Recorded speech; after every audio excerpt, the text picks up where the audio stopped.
People keep correcting me, telling me that it's Cybertruck and not Tesla truck. I don't care.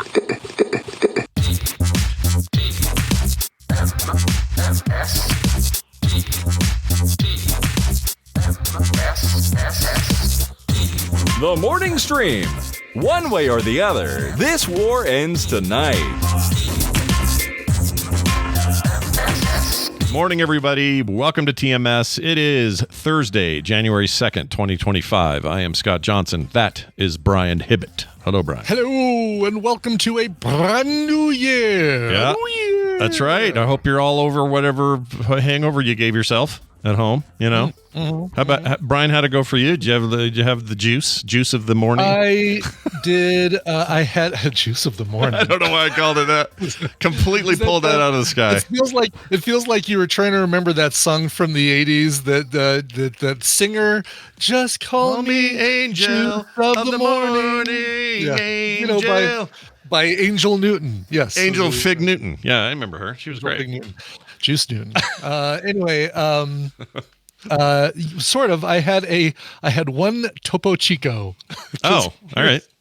You want me? I'm going to jump. You want me to jump ahead to? I think you should, and I also need a definition of what a Topo Chico is. Please tell me more. A Topo Chico is a hard seltzer, and they've got pineapple, mango, and strawberry flavors, and it's very light, low calorie, and very tasty, and a good mixer for other alcohols, for spirits. Okay.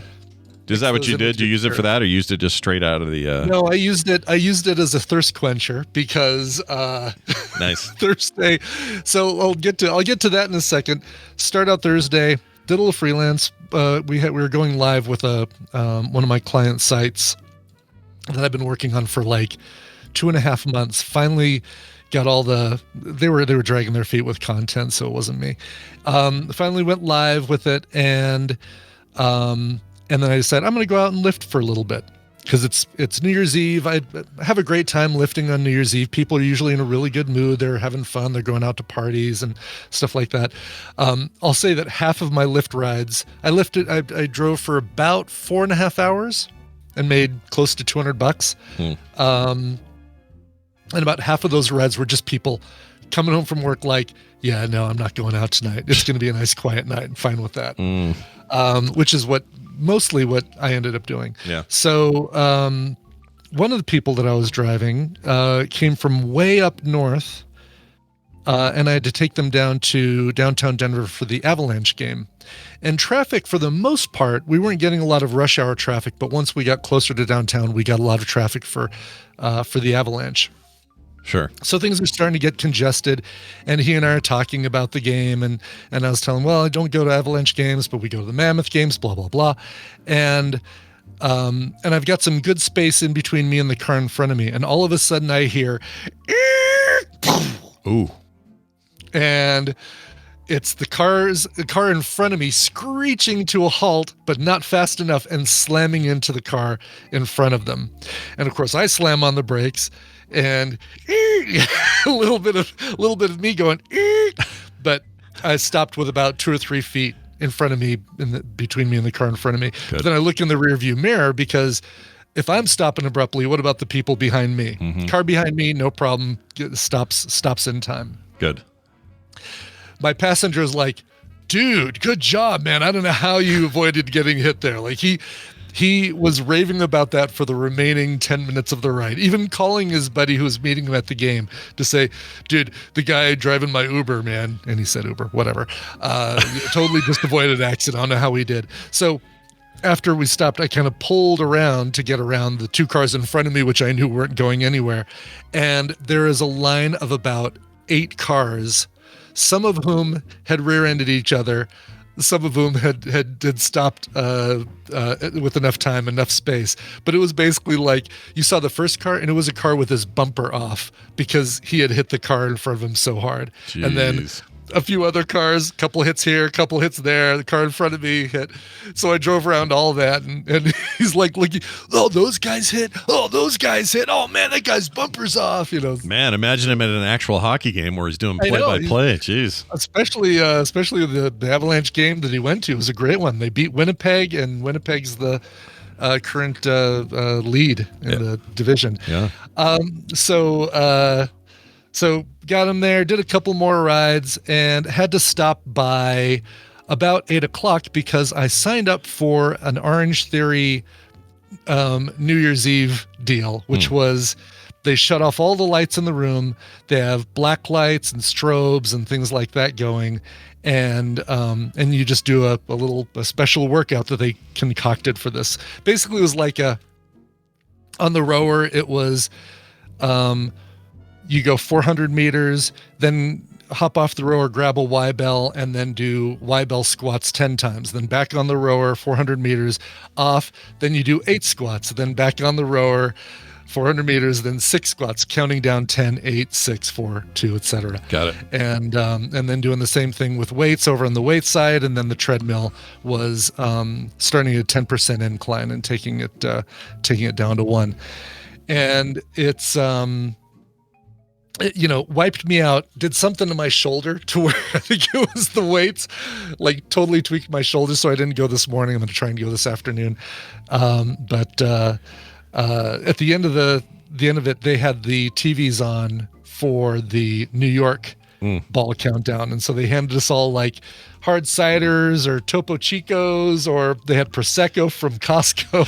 It's a good old Costco Prosecco. And I didn't know that was Costco's brand. Is that their brand of that? Kirkland is. No, I knew that, but Prosecco is a Costco. Prosecco is it's a sparkling wine. Oh, okay. I thought you were saying that Costco sold that was their house brand of sparkling wine. Nope. The Prosecco, okay. Right? Just the Prosecco that they sell at Costco. Got it. So that's cool. So we toasted the New York one. Then I went home and Tina and I watched Anderson Cooper and Andy Cohen get drunk for a little while, and then we went to bed early. Nice. Yeah, nice. Celebrated 35 years of being a couple because our first date was on New Year's Eve in 1989. So damn, look at you two going. That's fantastic. Yep. Long running concern, the Ibbotsons, Exactly. Yes. They're like, what are they like? You guys, let's see, what else is that old? What happened in '89? Like, there's got to be some hot dog place everyone loves that launched that year, or some other kind of cool. There was something. Yeah. There's something, right? Some hot dog place. Yeah. Definitely a hot dog place. One of those hot dog chains. Yeah, I love them hot dog chains.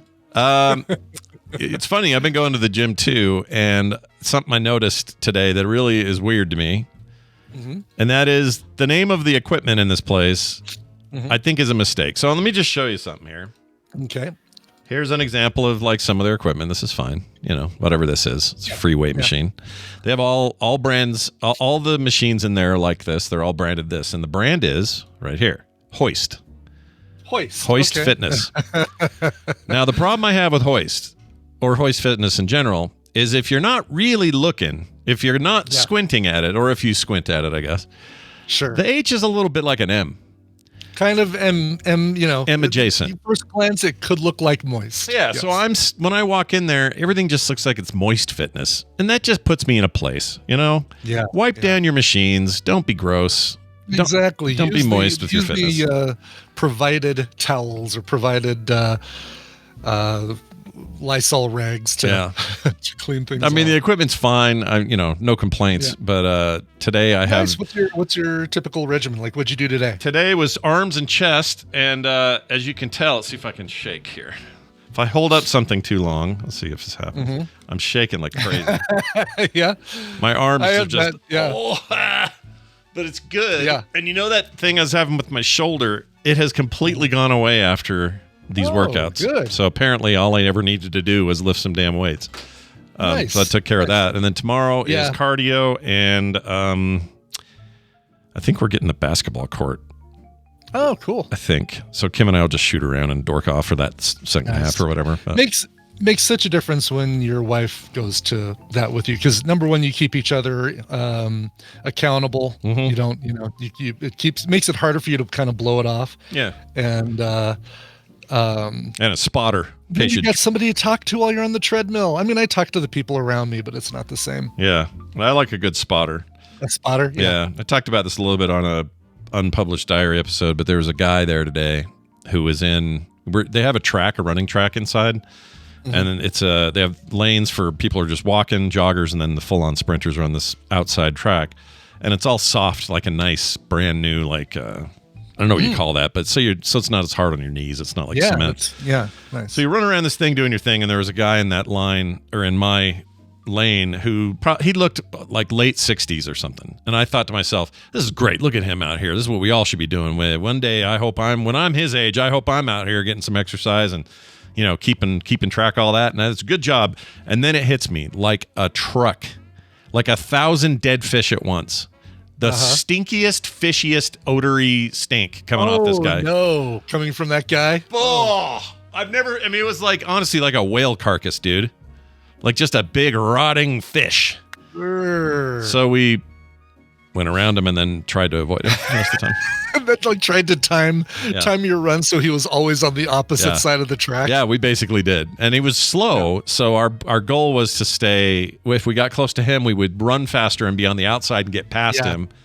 Yeah. And Kim's really sensitive to smells like that, so she was just like dying. She was like gagging. Oh, I would be too. Yeah. I guess that would be the better. Instead of trying to be on the opposite side, be 5 or 10 feet in front of him so that there's the most time for that smell to dissipate as you come back around. Yeah, that's exactly the strategy. Smell it in front of him. Yeah, you'll definitely smell if you're behind him. But it was like a lake that's like, had gone down too low. It was bad. A lake that doesn't have any water churn, where the muck just sits on top of it and stinks. Yeah, and a bunch of dead fish on the shore for no reason, that kind of thing. It was really bad. So all I'm saying is, we weren't rude, but we weren't into it, if you know what I mean.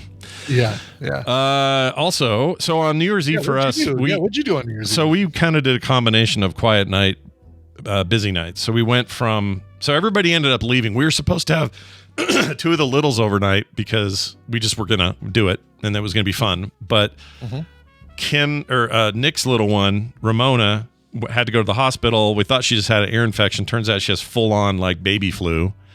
And because we were around her, we didn't want to expose the other 2. So because Taylor and Dylan are taking Van to Disneyland in like a week and a half. And they're like, so cool. I don't want him to be sick, so we're not bringing him over. We're like, we totally get it. We understand. So then we're like, all right, plans have changed.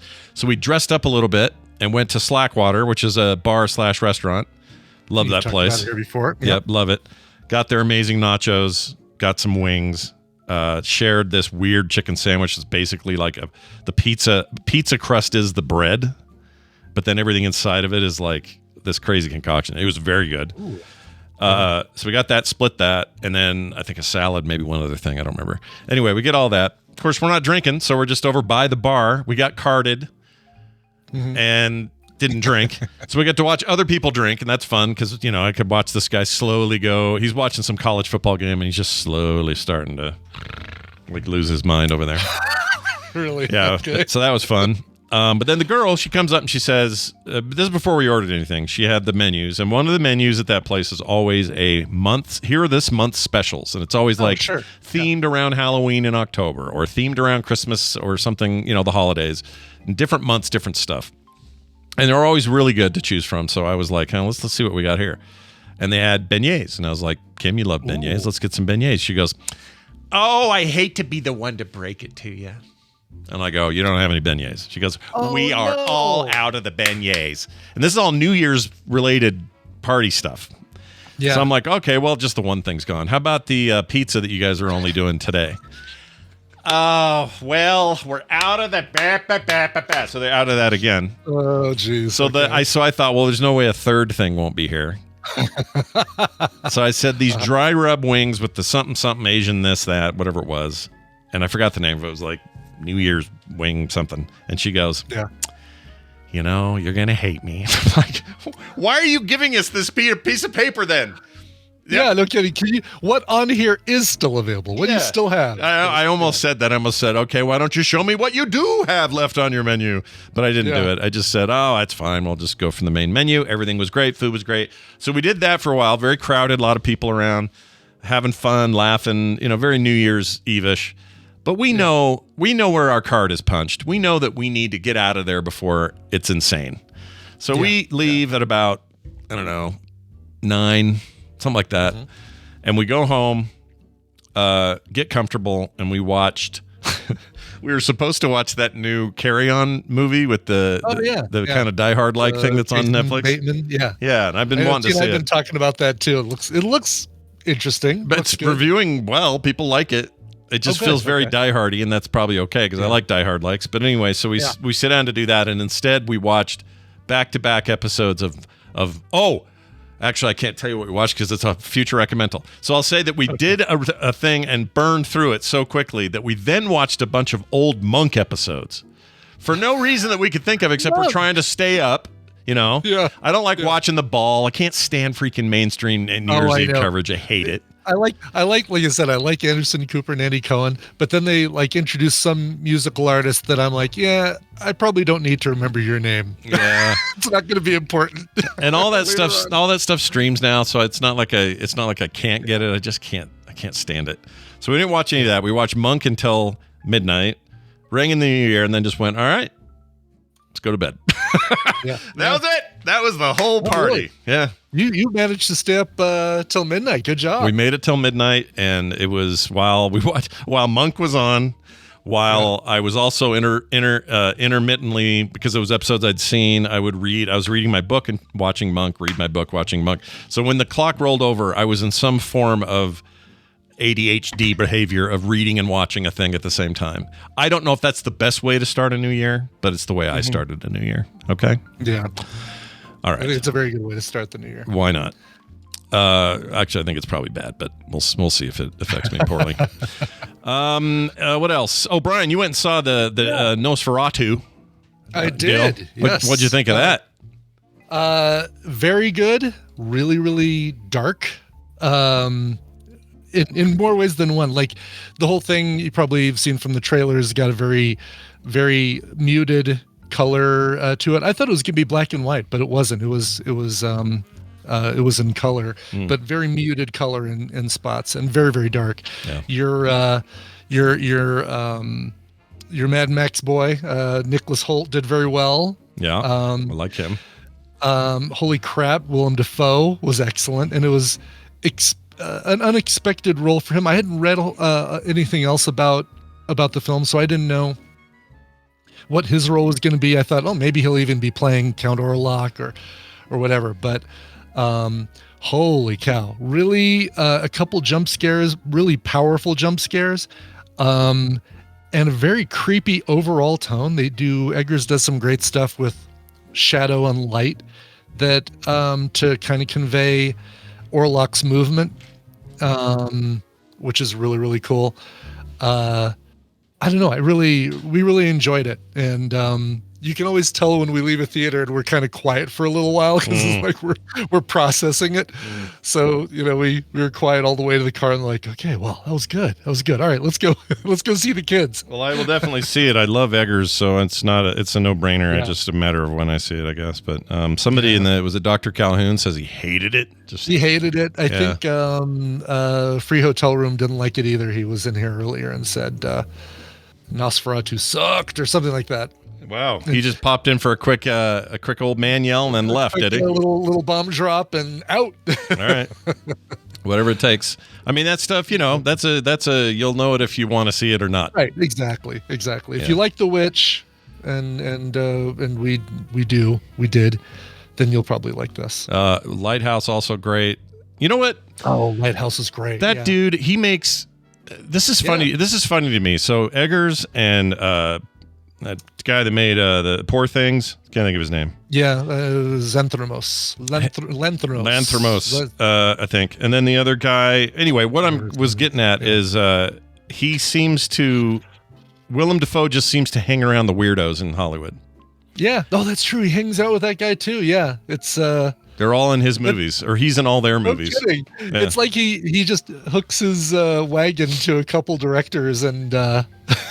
Like he shows up at a party. Whenever you're going to be filming, I'm in. Yeah. You may remember me from Spider-Man, but I like to do weird shit too. They had a great, Alamo Drafthouse had a great Willem Dafoe celebration video that they showed beforehand, showing him back in like Streets of Fire and all these older films with him in it. And it's like, oh my God, just reminding me what a great what a great run this guy has with incredible films, Mississippi Burning and Wild at Heart. Friggin' his Wild at Heart, that dude in the dude in the hotel room, so freaking creepy. Oh man. yeah, no, he's great. I've never seen a movie. Aquatic. Never saw a movie where he didn't jump out at me. Yeah. You know, Platoon. And he doesn't play a creepy guy in Platoon. He's a really good guy in Platoon. But and then he's got like let's see if they mention it here. Like he's an extra in the background of was it Heaven's Gate? Maybe? I don't know. Yeah, they basically just show him in the background kind of looking at what's going on in the film. I don't think he even had a speaking line in Heaven's Gate. You just see him in the background, and they pointed that out. Anyway, I forgot he was in the original John Wick movie. I don't remember who he played. Oh, was he really? Yeah. I still need to see the fourth one. Yeah, I haven't seen the fourth one either. He's in the first one though. Tina's not she's a instead of being a Wick like, she's a Wick don't like. So I've got to watch that one on my own. She's the anti-Wick. I get it. She's the anti-Wick. She's Wickless. The one movie I regret seeing that he was in was Antichrist. I don't know if you've ever seen that. No, I won't even explain why, but holy shit, that movie. That did not... and that's another one of those weirdo directors. That's Lars von Trier. That guy, it's like Willem Dafoe's on a list. Wes Anderson has him on the list. This guy has him on the list. All the weirdos have him on the list. I'm amazed that David Lynch has him on the list. Has Tarantino used him for... I don't think so. But if he worked in the 70s, he would use... If Dafoe is a huge 70s guy... Yeah. Then he would be in every Tarantino movie because Tarantino loves to go back and find guys like him today that were like that then. Right, I feel like he's less of a modern one he would pick, but yeah. Antichrist, you see Willem Dafoe. You sure do, Megas. You sure do. Well, anyway, it was, that's good. I want to see it. I was curious about your note. What would Nicole Kidman say? Are you saying just because she'd say, we come here to be entertained? That's it. Yeah. Heartbreak feels good in a place like this. Yeah, I know she's AMC, but I figured, why not? She's always got something to say about movies. She would just been happy that we went to the theater, and she would have said, I still look like a ghoul in Lioness. We watched the whole of season 2 of Lioness, which is... I hear that's great. God, it is such a good show. Scott, you would freaking love it. Yeah, I fully intend to watch all these Tyler Sheridan things. Are great. I enjoy all of them, so there's no reason I shouldn't enjoy this. I expect to enjoy it. I want to see Landman too.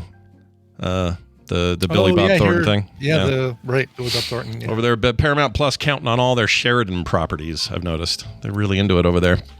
Anyway, let's talk about a quick note we got from a listener about EVs. That's electric vehicles for those in the Wonder.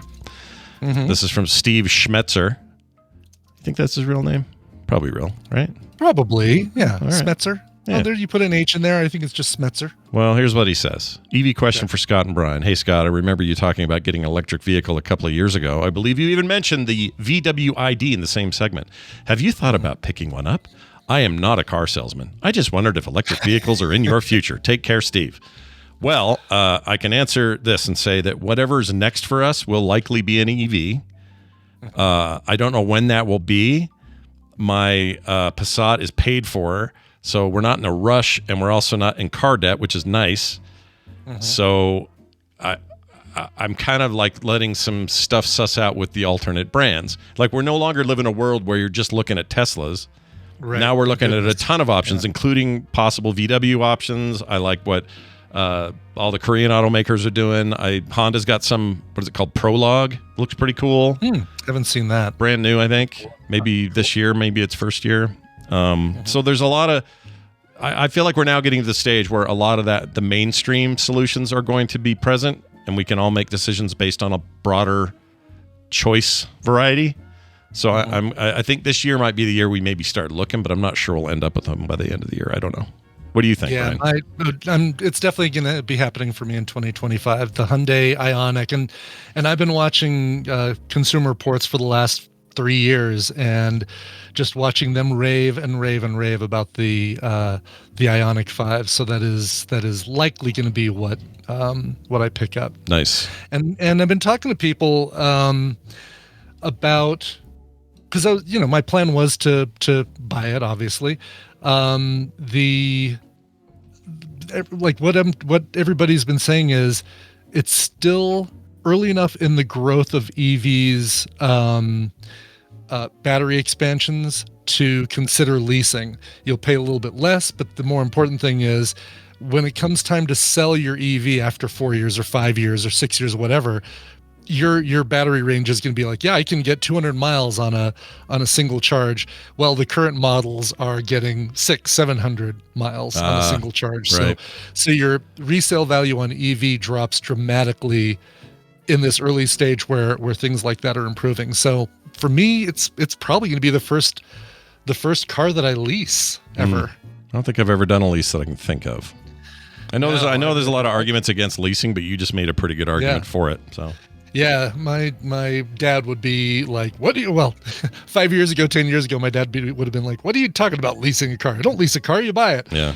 So you get the value of it. But if the value drops that dramatically, then it's really not that changes the whole equation. If it's going to drop, if the bottom drops out because your distance changes, either because your battery's no longer holding the capacity it needs to, or the newer stuff just has better capacity, what are you supposed to do?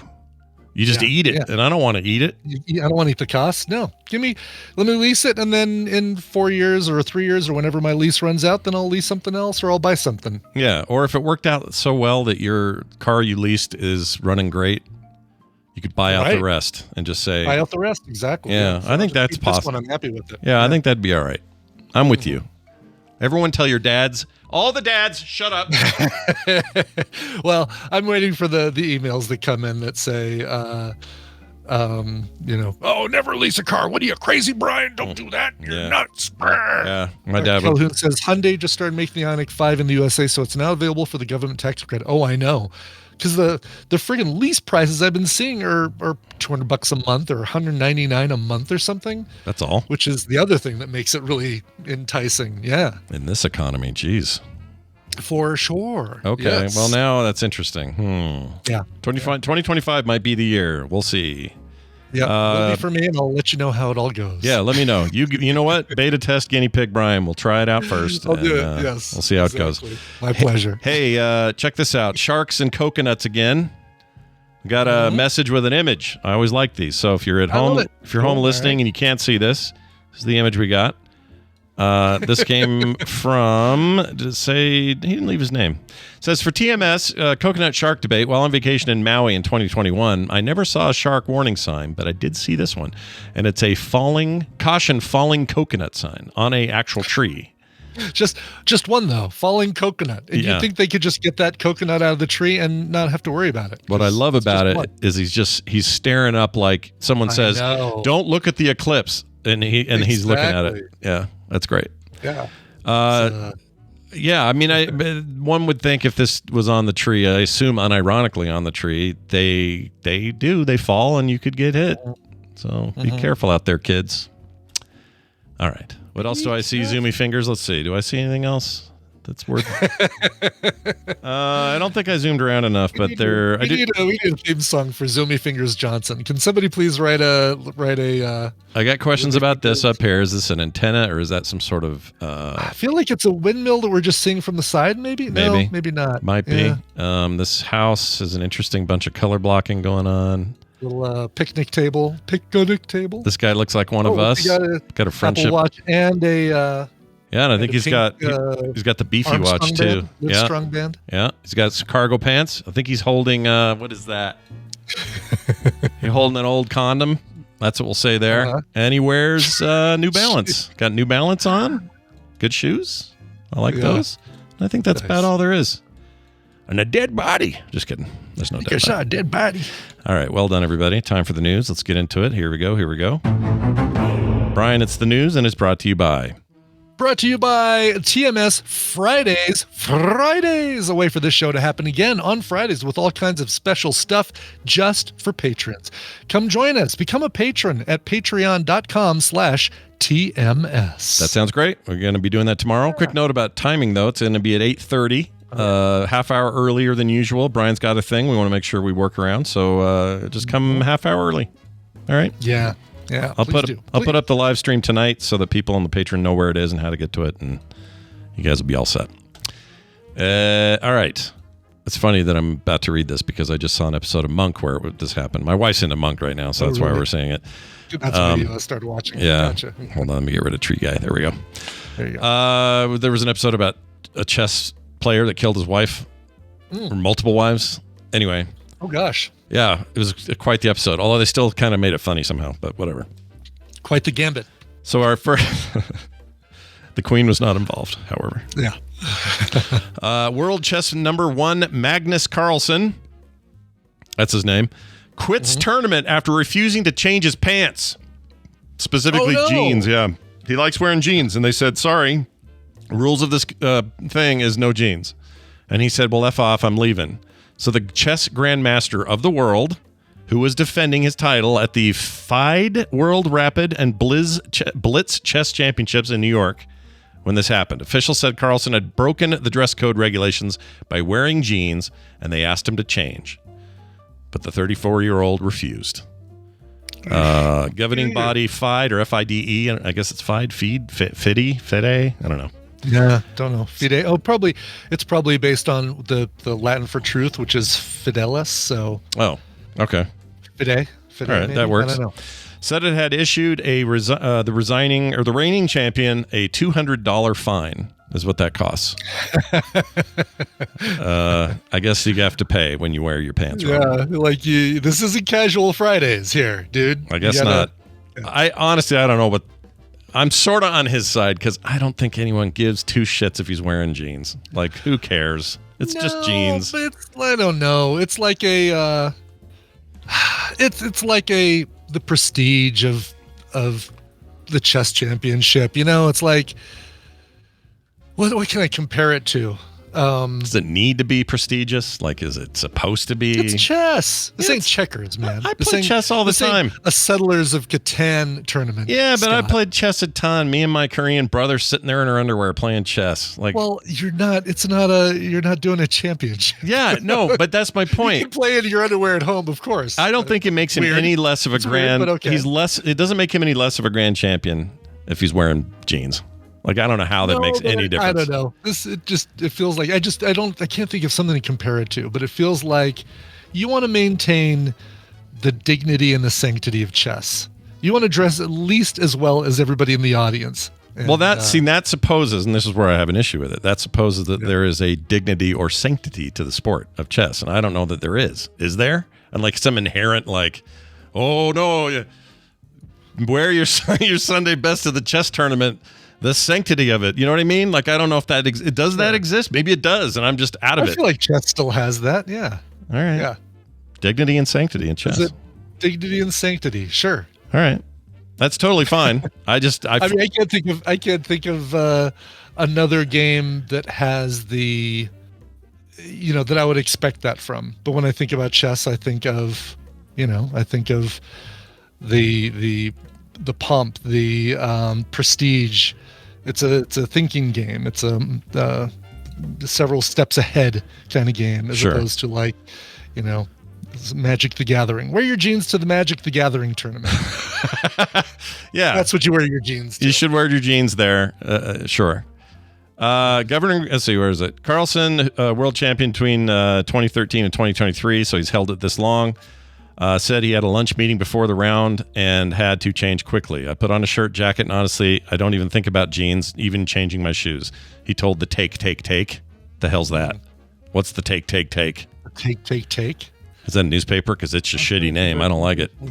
Take. Yeah, I don't like it either. It's a weird news source or interview source. Yeah. Take. Yeah, I don't love it. It's not my favorite thing in the world. He says here, I said I'll change tomorrow if that's okay. I didn't even realize it was today, but they said, well, you have to change now. And at that point, it became a matter of principle for me. So he left. It's like, that's it. So Grandmaster. Yeah. Personally, I think you should wear whatever the hell you want. But I don't know what that... Look, for all I know, these people are the most uptight organization ever, and it's never going to be allowed.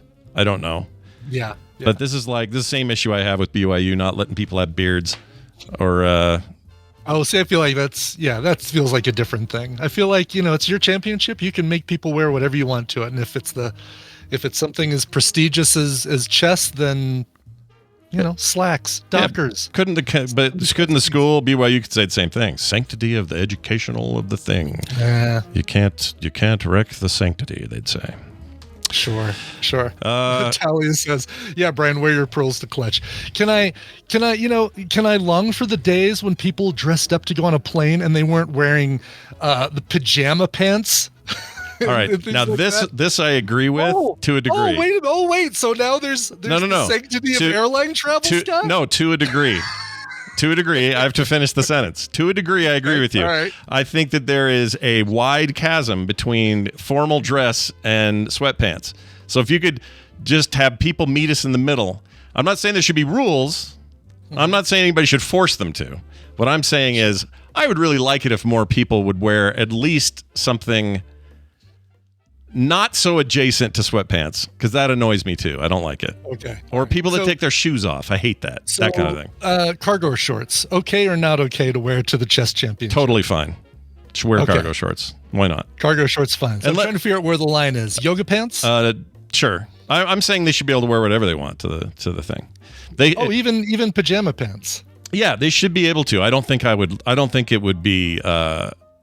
They're going to get shit for it, and they probably should. But I don't think there should be a rule. That's all I'm saying.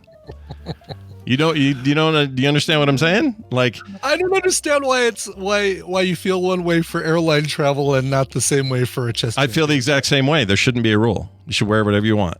But you were saying, okay. And I would judge you. If I sit next to pajama pants guy. I'm judging that guy, and I'm irritated that he's wearing those pants. Yes. Oh, but you support his right to wear those. Yeah, he should get to wear his dumb pants. If he wants to be a freaking slob on that plane. I mean, I don't think anyone should force him not to be a slob on the plane, which obviously they already don't, because everybody wears whatever they want on the plane, right? Oh, yeah, exactly. Yes. Yeah. But you're right. Whoever's organization it is, like if you're running the chess thing, if you're running a school, if you're running the airline, and you want to make rules like this, you certainly can. Sure. I just don't know if I would I don't know if I'd fly on your plane. That's all I'm saying. All right. Well, let it be known, let it be said that you come to TMS Vegas, you can wear whatever the heck you want in our audience. Damn straight. Pajama pants, cargo shorts, a Speedo, fine. Like Big Brucey did last year. Just nothing but a Speedo is great. Yep. We got no rules when it comes to what you guys, no dress code rules. And and thankfully, neither does Vegas. Vegas seems to anyway, have no, like, do I wish. There are times I'm in a casino walking around and going, what was it like back in like those Sinatra days when everyone was in a suit and a fedora?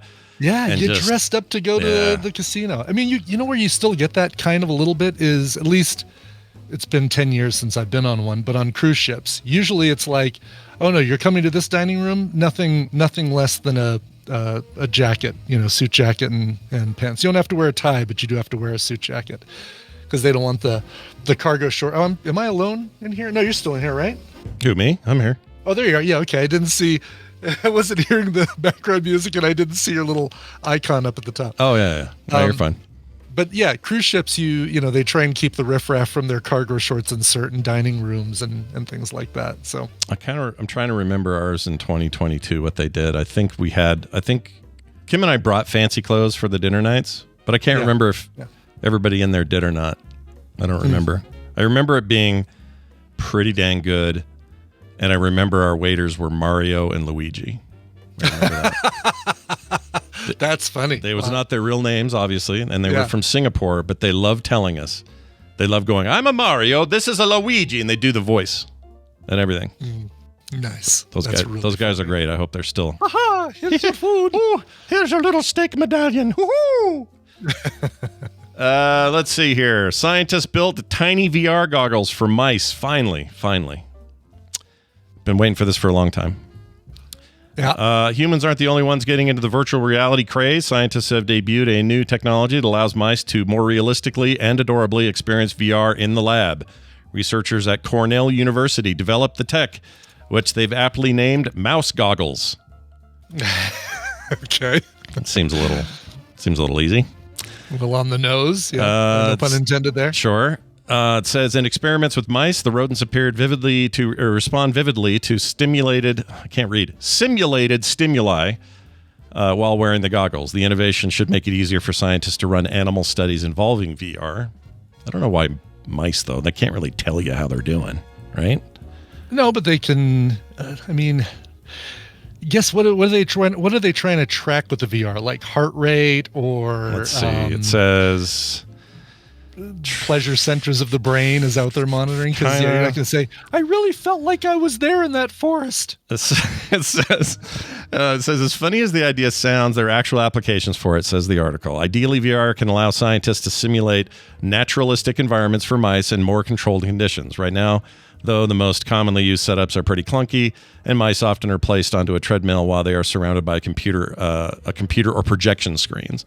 So the idea is that if you make them feel like they're in a natural habitat, but really they're in a cage.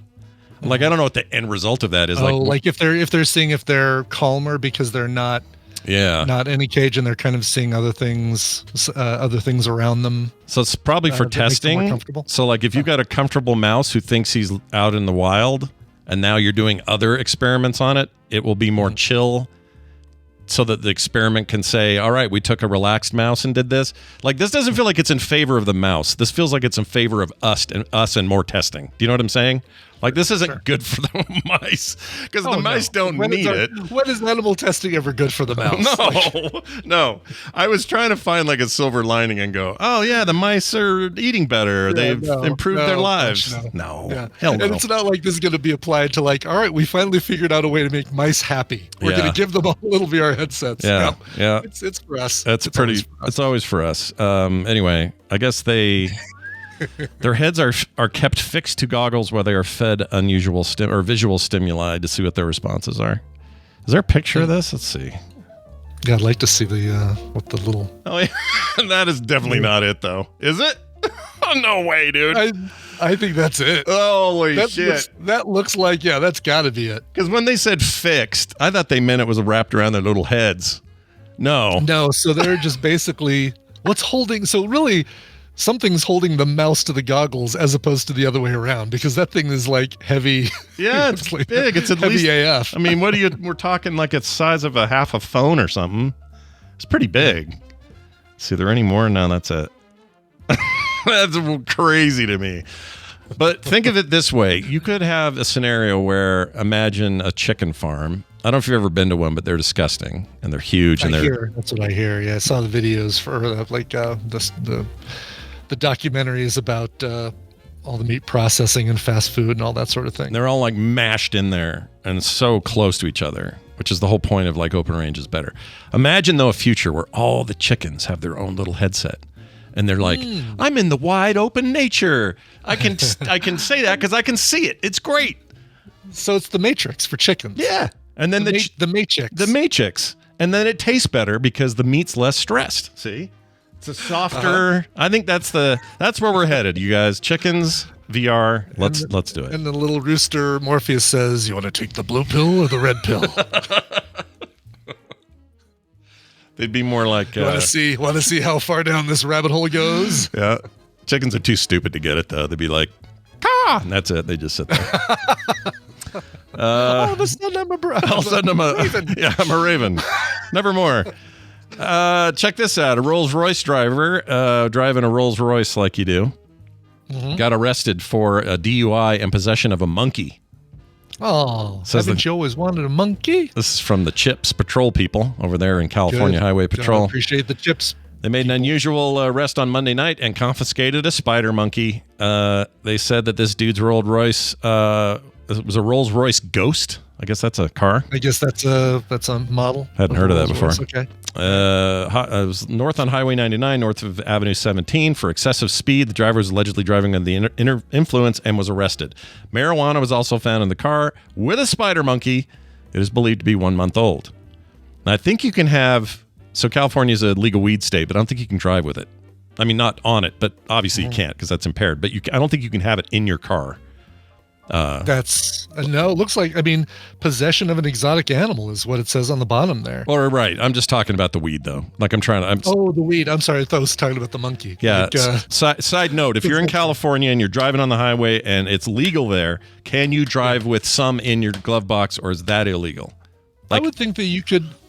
I mean, you have to get it home. Like you can't. There's not a way to go from the dispensary to your house without it being in your car. Fair point. So I wonder if it's like open container when the way they do it with beer. You know what I mean? Like, yeah, boy. I don't know. I think it's got to be. It's so tough. I mean, that turns into such a gray area because open container, like you open a bottle of booze, the bottle is open. That cap is often bent or whatever, so it's easy to tell. Or the can, the pull tab on the can, a lot easier to tell. But the little pill bottles that weed comes in, so I hear, or the Ziploc bag with the edibles in it, you just reseal it.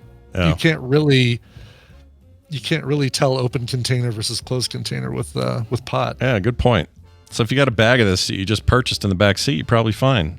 Wonder why the article even brought it up. Probably because the guy was impaired, but I think because he was under the influence. But the possession of the monkey, I guess I didn't realize that's the part that surprised me is that you can't have a monkey. Yeah, not in California. They're illegal there as pets anyway. The monkey was safely taken to animal control where he will receive the proper care. Some next level monkey business, said the CHP on their social media post.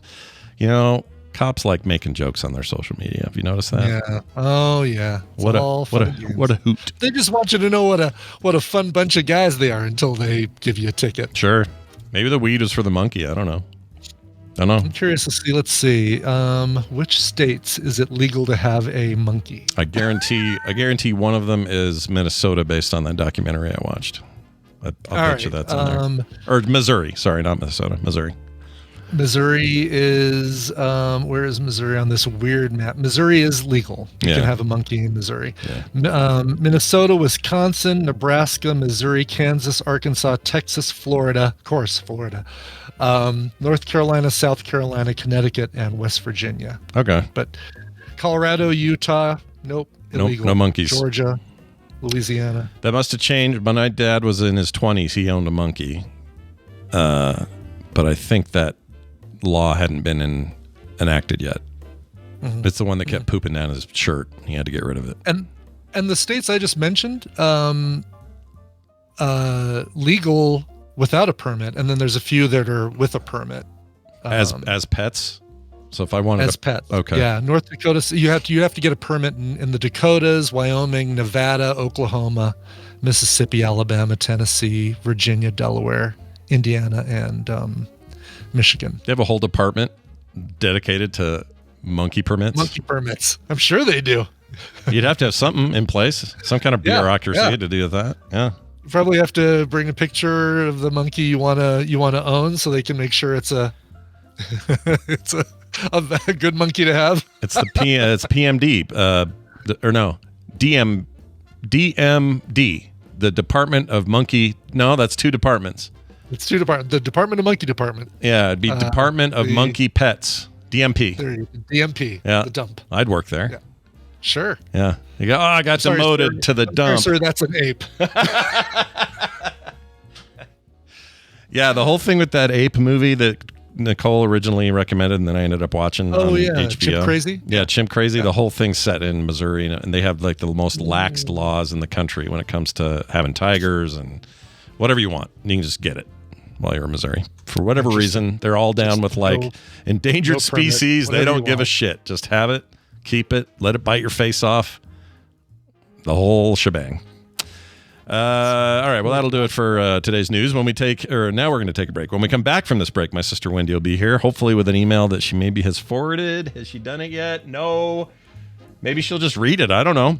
Maybe. Yeah. She's just going to surprise us with whatever it is. Yeah, we'll find out what's going on. Oh, it says my extra Maybe she thinks it's a Monday like we do. Yeah. Let me double check and make sure it's not my spam because she said she sent it to the right one. Real quick here. Let's go to spam. And I got nothing. Nothing. All right. Well, let me just say nothing. You've sent me nothing. It says hi, Don, or hi, Jerry. Let's see. Hi, Don. Let's see if I can search for it. Okay. No, that ain't it either. Okay. So we don't have it. But you know what? We're going to work it out. And when she's here, we'll figure it out. That's how it'll go. Do it live. F it. Yeah, Do it live. F it. We're doing it live. Brian, do us a song live. Not really, but sort of. What do you got? Oh, these guys are great. Olympia, Washington, country punk maximalists, Pigeon Pit. They're going to be releasing their brand new album January 17th on the Ernest Jennings Record Company. I love that name. Wow. That album is called Crazy Arms. These guys have a little bit of I get a little bit of a Decemberists kind of vibe to them. Do they have a for fans of? I love it when they say for fans of. No mention though of that in here. This is the brand new song called Bronco. Here is the band Pigeon Pit. After 5 years in a secret POW camp, I was sold to China for slave labor. And since 77, I've been making sneakers at gunpoint in a sweatshop in Wuhan. Violin, tuba maba, oboe mabo.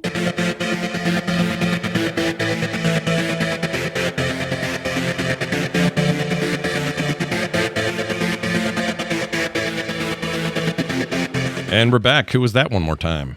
That is a band called Pigeon Pit. It's where you keep your pigeons. Sure. From their brand new upcoming album. I looked at it, said, oh, it has to be a typo. It says 2025. But no, of course it's going to be 2025. The new album is called Crazy Arms. This is the first single from the album. It's called Bronco. Nice. Yeah, we have to get used to the new year again. Yep. I'm dead set on not effing that up. I'm going to do my best. Good. So hopefully everyone in the listening universe will never hear me accidentally say the previous year. I think I did pretty good in 2024. So You did. I don't ever remember catching you doing a 2023 and 2024. So I held the line, as they say. well done. All right, we'll give Wendi a call. See what we got going here. I mean, making her read it. There's worse things. I can have her read whatever it is. Totally. And I'm sure whatever it is will be great. I'm not worried about that. No, of course. And she didn't pick up. Let's call her again. Ring. Okay. All right. This is what we do. We make a podcast live. Sometimes even the first show of the year is effed up. It's okay. Mm-hmm. You do what you can. Oh, hi. Hello. Hello. Is this Wendi? Yeah. Oh, Hi. good. Here's this. Oh, hell no. You will stop now. There you go. Hey, Wendi. Welcome to 2025. Is that me? That was you. I don't know. That was years ago. Great one. Yeah. Nice. Long time That's a ago. good What? one. Hey. By the way, Discord's ring was like a Santa medley. Yeah. Wow. It took Their over holiday my theme. I fall. know. I wish it would stay the same because I really like it. They do one for Halloween as well that we all quite like. It's pretty good stuff. It's nice to have you here, or at least let you choose. You know what? Let users just pick from the year's best one and play that every time. I do Christmas all year. Yeah. Well, maybe they're listening. Probably not. Maybe. They're- All right, Wendi. The closest I got email from you was this. You said search for the Hey Dave or whatever it was, or whatever you said. yeah. The closest thing I got to it was No Better You email thing, but it's not a reply or anything. It's just like the one that you guys sent out to say, hey, time has finally arrived. Hi, Don. Welcome to No Better You. Yeah, that's it. This what is are you it? Expecting? Oh, I thought it was like an email from somebody. Like a thing of an issue. a Yeah, problem to like discuss. somebody's email, because there's nobody's email here. It's just your boilerplate, like what do you call it? Like, hey, welcome to the program. And could you click on all the links and stuff? It was like a normal email, correct? No. Here, I'll Okay, I sent him everyone. If you're like, what is happening? It shows that you got it, and it shows that you opened it. So that's what's weirding me out. And I've obviously there's bug happening, but it shows that you got it. So this is it right here. I'm showing so Brian can see it. So I sent you a preview so you could see. Yeah. But that's why it says, "Hi, Don." I have an Explore. I have an Explore No Better You Health and PE course button. Should I click that? Yeah, Okay, I'm gonna click that. Okay. All right. and don't read the whole thing. People need to get the email. I agree, but I'm just trying to find what you're trying to get me to have. I don't know what I'm supposed to have. You got it, and you're like, I didn't get it. I'm like, is it in your spam? And then I'm looking at my stuff. It's like he got it and opened it. Yeah, I was just looking for like a forwarded, whatever you call it, like somebody sent you a message or something. But if I see. if there's something Hey guys, in here, let's start the year with miscommunication. yeah, let's do it. Let's do it. That's great. So I just get a register today thing. Am I supposed to have that up? Is that what we're looking for? What I did, you're in a category, and I'm glad you're asking about this because we're trying to be really nice when it comes to email, because just the courtesy that you don't often get, right? Which is you signed up a long time ago for Real Steps. right? Remember that? Way back. And so anything you've been getting was through that. Well, I have moved everything now to No Better You, and I just don't want to spam people who don't want to hear about it, right? So I'm making everyone, it's sort of like you're on a list that people just need to say, yes, I would like this. So that's great. I like that a lot. That's a great, I wish there was more of that in my email world. I know. And I will not talk to anyone again if they don't click over. So do it or die. So you're saying opt in, not opt out. I like that. Opt in, not opt out. Yeah. And for people who are like, they have purposely put their name to this new stuff, like they're on different lists. They got different emails, right? So just trying to be a good internet citizen. You know what I mean? Sure. That's great. Yeah, but it's exciting. I need to just complain for a second about what it takes to do this. All right. Listen, that no one should be advertising themselves by saying this was so hard for me to do. But I feel like giving birth is literally easier. Wow. I truly do. Really? It takes less time. Oh, yeah. Because one of your kids had their guts on the outside. That seems like that's True. a big statement from you. Sure. Let's be clear. My labors are like 2 hours long. So I guess that's probably why I find this more difficult. Anyway, just the design and figuring out all of it was just so much work. Anyway, but when the email went out yesterday, the level of like, first of all, relief, and then like, I don't even know what I'm doing, swept over me. So anyway, it's going to be very good and very exciting. But the design part, I have so much respect for designers, for anyone who has ever built a website or created anything. You know what? Getting someone not to jump off a bridge is so much easier than designing a website. See, but as a web designer, I feel the exact opposite, right? Like it's what you know, it's what you do. It is what you know, but I am just in awe at the level of sort of what it takes to make something just look basically nice. Like what? Sure. Anyway, all right, I'll shut up now, but that's how I want to start my year, with my final complaint, and now I'm complaint free for the rest of the year. Well, I know you've been working. The airing of the grievances is over. Now we move on. Yes, thank you. I know you've been working on it for a long time, and it's great to see some fruition there, man. That's awesome. I know. Yeah, it looks really good. Great. It does look great too. You did a great job with it. Yeah, it's a nice Thank site. you. Well, let's all thank my husband. I was going to say, I smell a lot of Adam work here. Yeah, and you sense how much I had to bug him to do it is really what I'm complaining about. Did he do all your illustrations? Do you know? No, he didn't draw them like himself. He bought them. He bought them. All right. I don't know how it works. That's okay. totally fine. I was just curious because he's secretly a very good artist, but will never show anybody what he draws. Right. So I was That's curious. nice stuff. Yeah.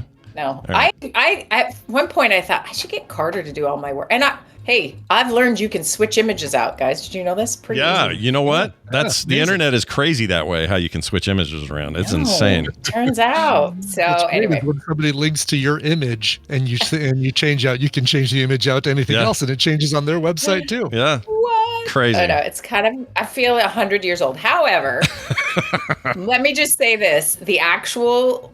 Like I've finished with all the course, the filming, the everything. I have coaches ready to go that are awesome, and many people who've done it before know both of them or one of them.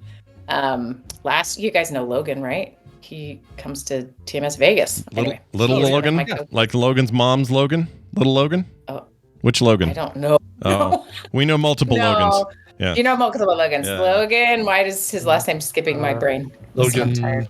Logan, it is good to run. Logan's run. Dreadnecks. Dreadnecks. Oh, yeah. Yeah, there we go. I knew you'd have a code word for him. Yeah. We call Anyway, those nicknames, he's awesome. but yeah, I like that. He's helping me. Stephanie Bates is the other one helping me. Anyway, it's going to be amazing and so fun and so good. And now that the flipping design is done and I don't have to decide on colors and stupid. I like it. You went with a color scheme I like. I know some people think I overuse these colors, but I love blues and oranges. A huge fan. I do too. Yeah. Big fan. I don't know why. People think you overuse it. Why? On what? I think it's not just me. It's like a lot of, and I'm not saying this to make you question your choice because I think it's the perfect choice. But like if you look at a lot of movie posters, it's very, very popular to go a combination of orange and blue. But I think they're so complementary that's why people do it. So stick with it. I like it. They are. It turns out that was our high school's colors. Do you remember that? Yeah, the fighting Bengals or whatever the hell we called ourselves. Yeah, and I didn't realize that till recently. Okay, Larson. I'm so stupid. Logan Larson is his last name. There you What's go. his code name? Red Rock? Dreadnecks. Red Rock. I don't remember what you said. I don't know, but you just triggered the Winter Soldier. So Yeah. No, it's sorry. It's Dread Necks with an X. Oh, Dreadnecks. Oh, that's a good one. Yeah. I should get my own fake name. What do you guys call you it? should. Yeah. Yeah, what could we call you? You used to be Rename? called, they called you Tej code in high word? school, right? Didn't they call you Tej? That was a thing. Waj. Oh, Waj. I'm thinking of Taylor. She did that. Taylor Elaine They Johnson. called her Pedge? Tej, T with a T. Oh, Tej. Yeah. Ooh, that's good. Yeah, kind of like Wow, Waj. today's going well. All right, everyone. Yeah. So now, which one of you is going to read the email? Good luck. What email is still a big question. I don't know what I'm reading. Yeah, I don't think we even have an email, do we? No, we really don't. But I got it. Okay, I have a question for you. Let's talk about how a new year often works. Well, usually how it works is the day after it starts, you're very confused. That's my excuse today. Like I've had multiple clients being like, "Is it today?" Like nobody knows what day it is. It's very confusing, right? But let me ask you this about when you start. This is my own fake email I'm making up right now. When you guys start a new year, do you have any sense of like a jump in motivation or like you're like the New Year's resolution thing, obviously, but also like you like dread or does it mix? Like, what is your experience when a new year rolls around? And when does it start for you? Like, are you on New Year's Eve going, all right, tomorrow I'm gonna, or are you, do you wait till I used to be. I used to do the whole like, all right, this is going to be, I'm sure there were years that I signed up for like 24-hour fitness on January 2nd, right? Okay. But no, these days is like, I mean, I started doing the gym stuff I'm doing now. I started that on Labor Day. It was like, I'm doing it now. Nice. I'm not going to wait and, Nice. do it. Why start it on Perfect. plus, when I go in next time, I know it's going to be like a lot busier because of all the people who are starting it this time of year and that sort of thing. Don't go back till February. Yeah. So yeah, no, I don't think about any fresh starts and saying, I'm going to start doing this on January 1st, or I'm going to stop doing this thing that I shouldn't be doing on January 1st. I just stop it when I decide I want to stop it or start it when I want to I actually stop think it. it's kind of a relatively healthy way to do it because you don't set yourself up for a bunch of false disappointment about yourself. At least for me, I can only speak for me, but in the past when I've gone overboard about, all right, new year, goals, here are the 10 things, have to do them. And then when I don't do 8 of them, or for whatever reason something changes, I used to get way too hard on myself about it. Right. Yeah, plus it gives you a chance to spread them out. Like instead of saying, like you say, Scott, doing these 8 things on January 1st, it's like, all right, I'm going to start doing this now. Let me see how it goes. And then in a month, if I've got time, I'm going to start doing this other thing and try and do it on a regular basis. And right. I think that, so I think there's some value in that. However, all of that being said, this year I did decide there are a couple of things that I'm dead set on completing this year. All right, let's hear it. So I'm not being real like hard on myself about strict timelines, but for whatever reason, it just sounds like a good time to get it done. And I did this in a similar way in 2022, late 2022 through 2023. My goal was to build, design, draw, create, complete, print, and launch a Kickstarter for my last card game. That was a very specific goal for that year, and I was dead set on doing it, and I did it, and that felt great. It would have felt terrible had I not, because I really put a lot into it. So this year I've got a couple of things like that, and I'm just dead set on doing them. And one of them is one of them I'm going to do because people tell me it's a bad idea. When that happens, I do it anyway. Really? Is it like all a the sign time. it's a good thing to do? Almost always for me. My whole life has been this. And it's usually things like, you can't.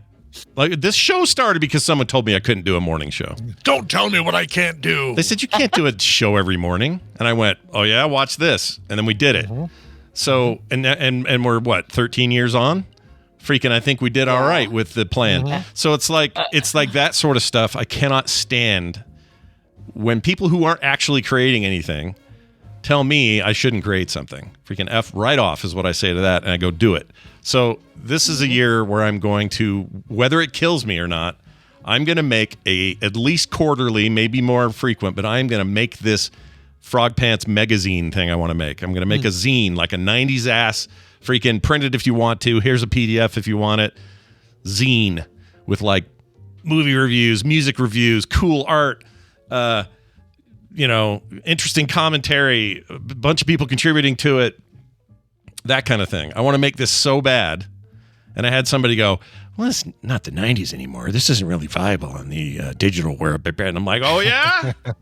Watch this. I'm doing it anyway. Roll up your sleeves. Watch this. Yeah, so I'm doing it. For hell or high water, it's happening. So there's a few things like that where I am definitely locked in this year, but I'm, for the most part, trying to find ways to be less hard on my, on myself, and just do what's right in the moment. Like we started going, same with the gym thing. We started going before the end of the year, Kim and I, and have just been quietly going and doing our thing. And we went today and it's feeling great. And we're really happy with progress. Everything's going great. And I just refuse to look at it as you must lock it in as a goal and then check so many times a year. How was your goal? Beep, boop, beep. I don't want to be a robot about this. I just want to do it because it's the right thing to do or it feels good. Right? Okay. So you're bringing up something really important. There is an urge to make a change, especially if you have been living or in certain ways don't feel good, right? Like every one of us overate at a given holiday thing and thought, okay, I should really do it, because you don't feel good, right? Like there's the one sense will lead to the next sense, and it kind of depends on your history with these kinds of things and your age. This is my running theory. The urge to change and do it differently and start over and varies based on how yucky you were feeling and how much you want to not feel that way. And then also how optimistic, because you haven't been worn down by life. So as you get older, you tend to go, I've had so many New Year's experiences now, what works for me, what doesn't. So it sounds like, Scott, you have found a key, which is I want to do something already. And I can retrospectively write that down as a goal. Does that make sense? Like, it's not like you're trying to trick yourself, but I already want to do this. My motivation isn't questionable. And that is also just regularly going to the gym starting in September. Great idea, right? Like I'm just going to quietly make it a part of my life is a way more sustainable situation than a burst, right? So here's my question though. And Brian, you can answer this as well. Sure. Is there something everyone listening can just think about that has already worked for them? So Scott, you wanted to make the card game. People told you not to, which was enough fire, and you wanted to anyway. And then you just did it. Yeah. Is that the best way for you to set goals? Well, and Brian, same thing for you. In that case, it wasn't. That one was not people saying you shouldn't. Nobody told me that with the game, but it had a similar motivation behind it, which was I can make this. And part of me was saying you can't. Like, why are you doing this? This is so much work. Why are you giving this? Why are you even trying this? And my other half of my brain was like, F you, other half, I'm making this. So there was a little bit of argument with myself, but really that one, I didn't get any pushback from anybody on that one. But it was one of these things where, ironically, where I started getting into the mud on it and getting real work done on it was when I got COVID the first time in 2022. And that particular bout of COVID was bad. Like all the worst symptoms, just feeling like garbage all the time. But for whatever reason, that week, I cranked out so much stuff on that game. And I don't know where that came from. That was a weird bit of energy that I had no energy for anything else. I could barely get off the couch. But working on that for some reason just fit, and I tore through it and I worked at it, and it was easily the most like substantial part of the job got done then. And then made it much simpler or easier down the road for me to fill out all the empty spaces and to polish everything and all of that. So that being said, it was still kind of retroactive because I wanted to do that one before and I've been sitting on it for years, and I've had the domain for like 10 years and just putting it off. And then finally at the end of 2022, I'm like, all right, now we're doing it. Right now we're doing it. It's just like, we're going, let's go. And so I don't know if that's retroactive or if that's just active or if that's just the stars align in a very specific way to make me active. Like I can tell you this, nobody walked up to me in high school and said, Scott, I'll bet you'll never get straight A's. And then that made me do it. It didn't because the motivation wasn't already there. So what you said about that, I think is key here. Right. If you already have like, well, I know I want to make from start to print a finished, workable, fun card game. I know that I want to do that. So now it's just a matter of like clearing the path to do it. That's very different than a thing you hate doing and then suddenly saying, I'm going to have a goal to do it. It doesn't always. No. Then you're just setting yourself up for like massive disappointment, you know? Well, and that's what I want to emphasize as people think about this kind of thing, because what we get wrong is we do too many hard. We don't have enough natural motivation other than the burst of it's a new year and I feel gross, so I want to be the new me, or whatever you're seeing online starts to motivate you to be like, I gotta change, new year, new me, all that stuff. That isn't sufficient for anyone to do the thing they don't want to do necessarily. So I would say start with something you already want to do. So I've mentioned this before, but every New Year's Eve or New Year's Day, my family, we all draw our hands, like we trace our hands. Like the turkeys you do at Thanksgiving as a little kid. Yeah, exactly. Yeah. We trace our hands and then we write 5 goals on our fingers and on the fingers of the hands. And then everyone decorates the hand, right? And the goals are things like kind of this idea of like, what do you already want to do this year? And then here's the funny thing, because it's absolutely zero motivation at all, is that if you do it by the end of the year, then you get $5 for each goal. So max, you will make a whopping $25. Yeah. And the money is kind of the joke part of it, but it's the idea of like, this isn't going to motivate you at all. And half the time you forget what you even wrote down or whatever, right? Mm-hmm. But you're already writing something that you like. And when I've noticed this, as we've done this for probably over 10 years, I have hilarious, cute little hand drawings and all the drawings together, which is really fun. And my kids just get weirder and weirder with time. That's what I have evidence of, is their hands are now disturbing. I'll send you a picture of one. You'll be like, maybe that kid needs therapy. Anyway, it is very like, what I found over the years doing this is that the kid who says, I want to be in a piano recital and is taking piano lessons, it's coming. Like that thing is happening anyway, right? Yeah. But this idea of like, it's like a further intention or really we're trying to articulate maybe. These are some things I'd like to see myself progress, as I go along. Maybe and for kids, it's like play a sport, try snowboarding or whatever the thing is. And these things can pretty much happen, or if they don't, we laugh, But I've noticed the adults in the family tend to do the wrong way. We tend to do a thing I thought I would never do. Or I think I want to do, but there's nothing motivational about it. Or the daily things. I think those are the harder ones, right? Like I want to write daily. Oh, okay, but why are you writing? Gets pretty tricky. So that the why matters. So Scott or Brian, share with us for you. What is something? It's almost like let's repeat what's already worked. When you've lived long enough, you know what works for you. So do you have an example of something that has always worked for you that you just do or don't do because it doesn't work?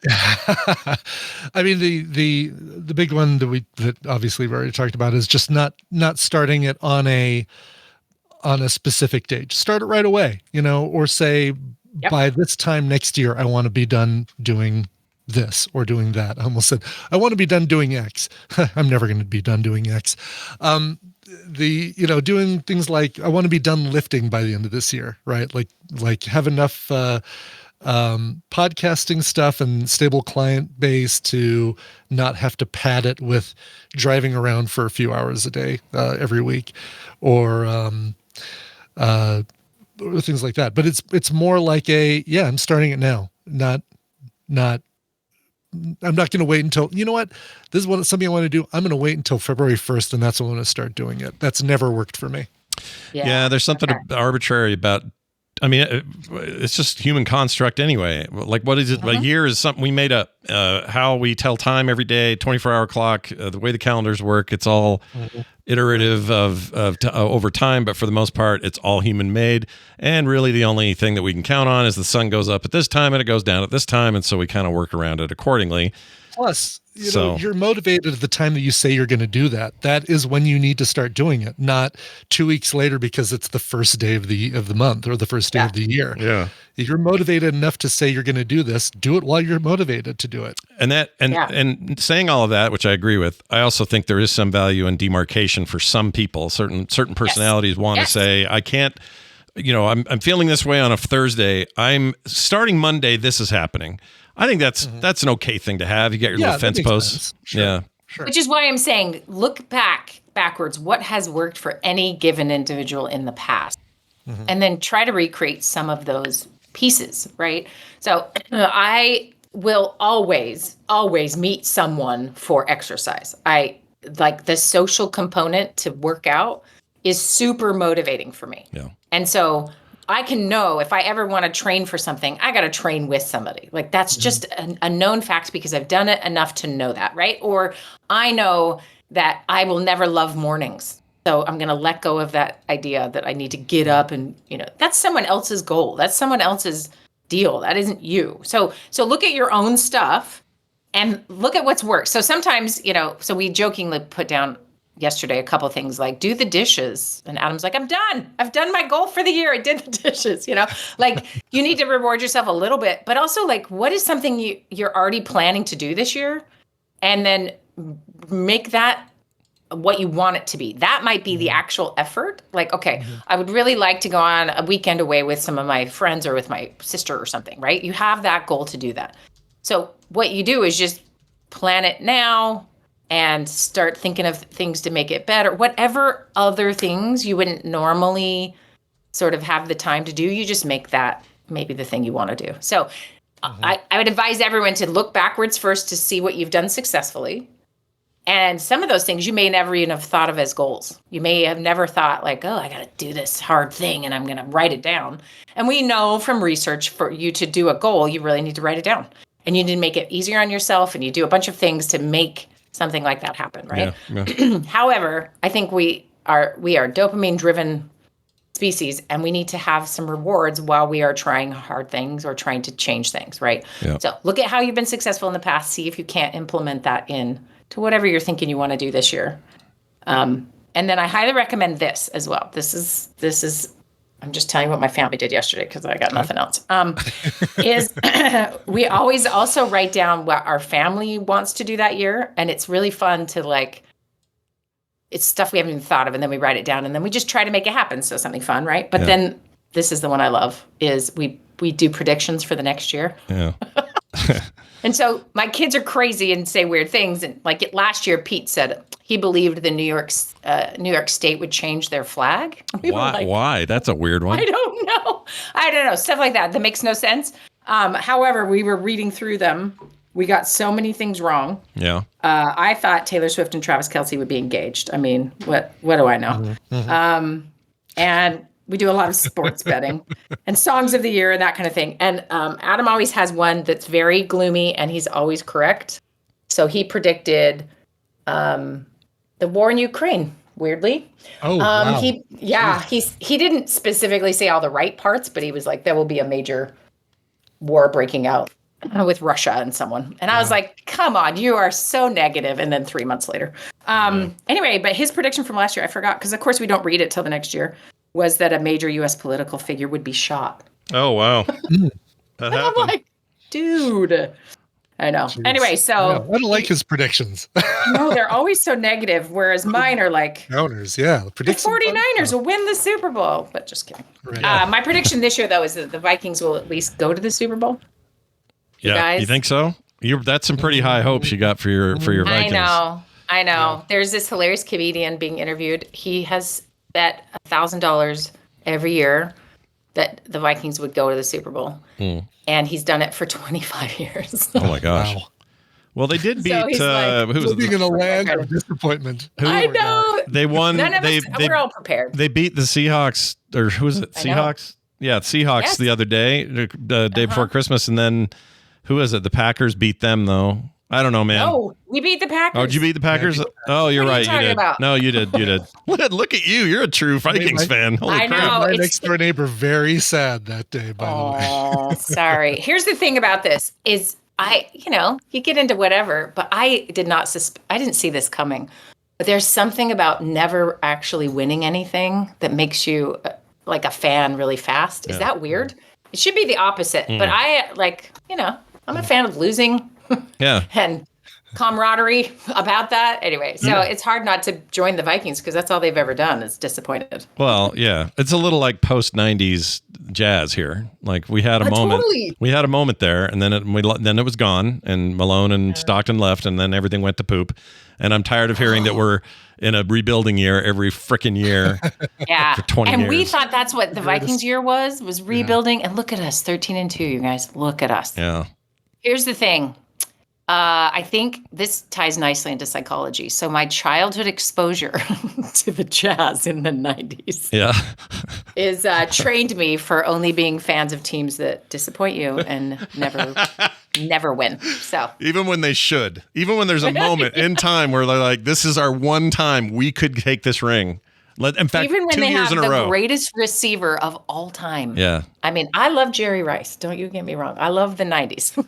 Yeah, you're a big 90s fan, right? I am. Scott, I'm very excited for the zine. I think that everyone wants a retro 90s zine. I think so too.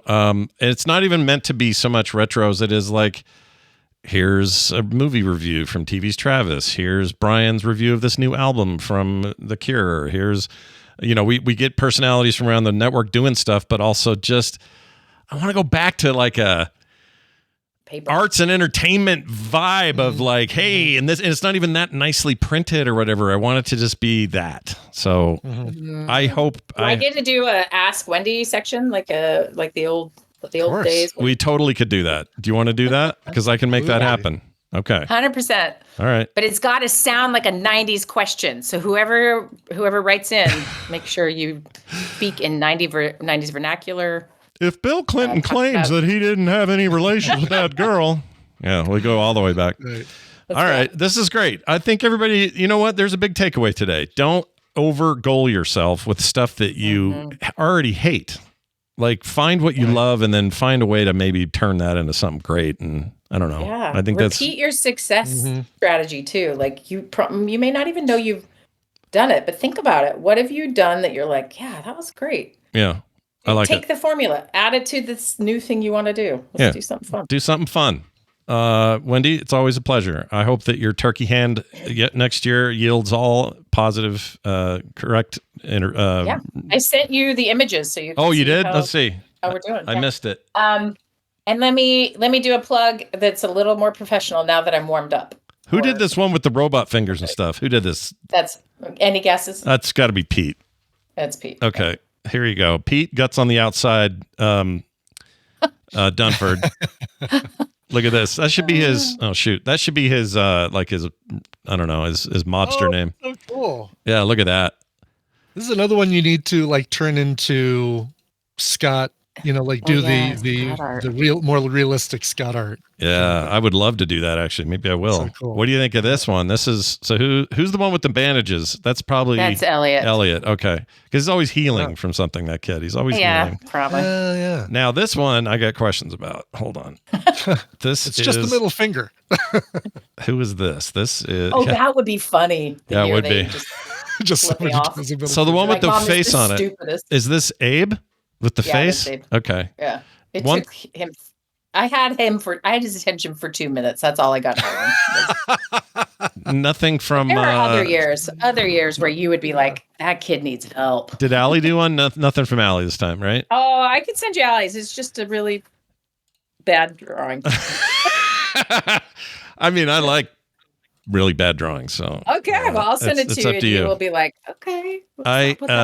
Abe continues to be very surrealistic. Like putting that face there, it's just weird. It's freaking weird, and I love it. Yeah, always. Yeah, always. That's great. Weirdo. All right, well, that's a grand tradition.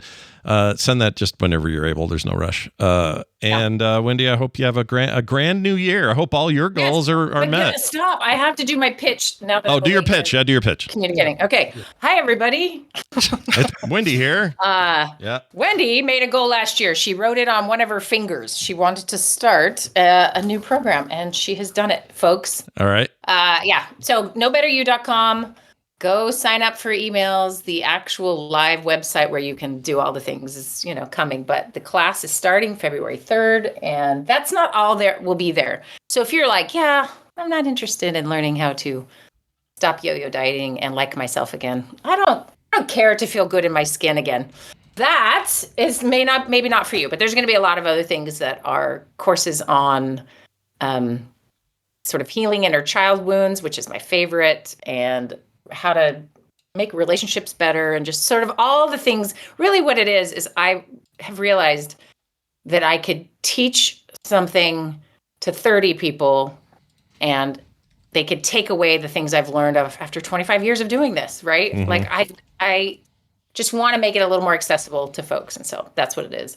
Lots of classes on different things, and all of that's coming soon. But the actual sort of flagship deal starts on February 3rd. So nice. Check it out. I promise your emails will be pretty, and they'll be in orange and blue. Yep. It'll make perfect sense to you when you receive them, and like it was for me, because I got something I didn't know I was getting. So.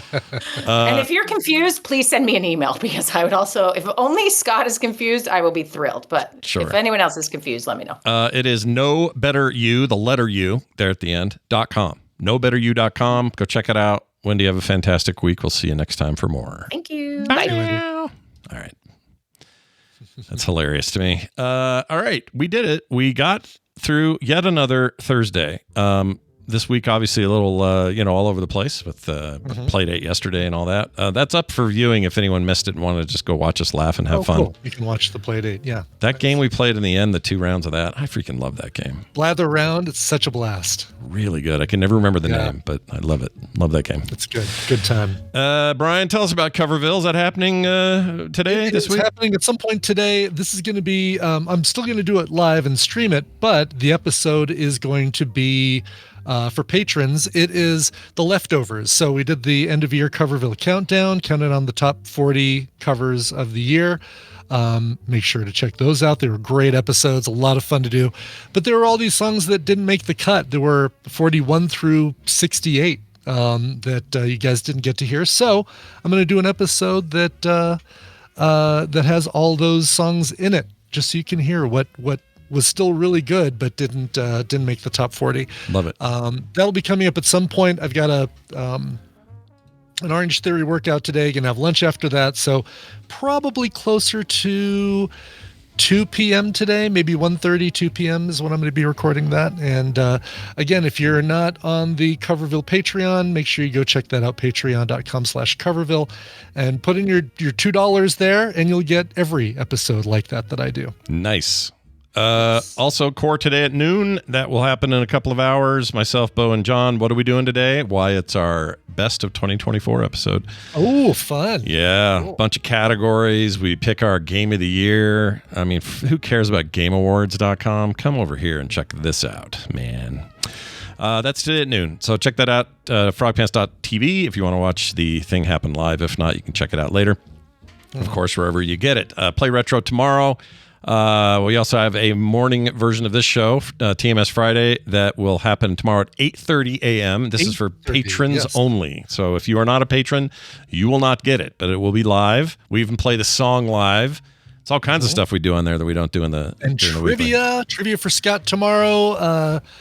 I'm not sure what we're going to stump him on, but it'll be fun. You doing a movie tonight? I forgot if you said. Not doing it tonight. We were going to see A Complete Unknown tonight, but we're like, let's do the Film Psych movie tonight and see A Complete Unknown tomorrow night. Gotcha. And are you doing extended edition or the theatrical? I bought the director's cut. I paid for the director's cut of Dark City, so we're watching the new thing. Yeah, I did the same. So excited. Yeah. Can't wait for that movie. 'Cause I've never seen it. I bought the DVD right after the movie came out, or when the DVD first came out, so I never got the director's cut. This will be a brand new watching of Dark City. Really, I'm excited for you. You're gonna love it. It's so good. I hope you do. I hope you do. I'm like way hypey on it, and I hope everyone else who hasn't seen it isn't disappointed. But that movie is like one of my favorite things in the whole world. So we'll see how it holds up. Yeah. That'll be Film Sack this weekend, so check that out. That's gonna do it for us. Frogpants.com/TMS for everything. Let's leave them with one more song, Brian. One more song. One more. Okay. Chuck, Notomaton, Amy's person, wrote in and said, I recently learned that my friend Brian loves the song Romeo and Juliet, and I wanted to share this version with him if he hasn't heard it. And first off, he says, loves the song. I'm sorry if you misheard me, Chuck. It's not a song I love. It is my favorite song of all time, the Dire Straits' Romeo and Juliet. It is, it's the perfect song. It is very good. That song is I have no argument against that song. That song's fantastic. It's really good. So good. Yeah. Anyway, he recommended the version by the Indigo Girls, and I almost sent him a photograph of a stack of Indigo Girls CDs that I have over in the media closet. I'm a big Indigo Girls fan. Love Emily and Amy, and love their the stuff they've put out, even together and solo. But he says if he's heard that one, then maybe the Cliff Eberhardt version. Well, Chuck, I'm happy to say that was a new version to me. He released it on his 1995 album Mona Lisa Cafe, and I really I think it's accordion that I hear in this that is, I don't know if I've heard a version of Romeo and Juliet that has accordion. So we're all going to hear it together. Here is Cliff Eberhardt and his version of Dire Straits' Romeo and Juliet. Oh, looks like someone just got their ears caught in the audio cookie jar at frogpants.com. Shut your nasty little face!